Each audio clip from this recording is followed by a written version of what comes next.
ជំរាបសួរបងប្អូនបងប្អូនគ្នាចានេះគឺជាប្រព័ន្ធម៉ាស៊ីនផលិតពិសាបរិសុទ្ធខនាត3បលីក្នុង1ម៉ោងដែលក្រុមហ៊ុនយើងខ្ញុំទើបតែដំឡើងជូនអតិថិជនរៀបរយដែលមានទីតាំងនៅស្រុករលាភីខេត្តកំពង់ឆ្នាំងផងដែរចាដែលអតិថិជនបានជ្រើសរើសជាមួយនឹងការភ្ជាប់ចាជាមួយនឹងម៉ាស៊ីនលាងធំ20លីត្រផងដែរហើយការដំឡើងនៃការរៀបចំវិញចាពិតជាល្អនិងស្តង់ដារខ្លាំងមែនទែន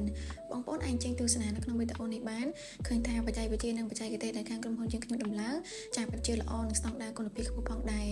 ដូច្នេះហើយសម្រាប់ពុកម៉ែបងប្អូនដែលមានតម្រូវការចង់បានជាមួយនឹងម៉ាស៊ីនផលិតពិសាបរិសុទ្ធដែលដំឡើងមានគុណភាពខ្ពស់និងប្រព័ន្ធម៉ាស៊ីនមានស្តង់ដារខ្ពស់ជាពិសេសគឺគុណភាពទឹកចាផលិតចេញមកគឺមានរសជាតិស្រទន់ឆ្ងាញ់បងប្អូនអាចធ្វើការជ្រើសរើសជាមួយនឹងម៉ាស៊ីនផលិតពិសាបរិសុទ្ធខាងក្រុមហ៊ុនយើងខ្ញុំបានចា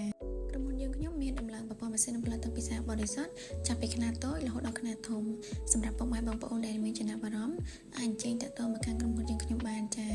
ជាចុងក្រោយក្រុមហ៊ុនយើងខ្ញុំសូមថ្លែងអំណរអគុណដល់ពុកម៉ែបងប្អូនទាំងអស់ដែលតែងតែជឿជាក់ជាមួយនឹងសេវាកម្មក្រុមហ៊ុនយើងខ្ញុំកន្លងមកសូមគោរពជូនពរពុកម៉ែបងប្អូនរកស៊ីទទួលពានមានបាននិងជោគជ័យគ្រប់ភារកិច្ចការងារសូមអរគុណសូមជម្រាបលា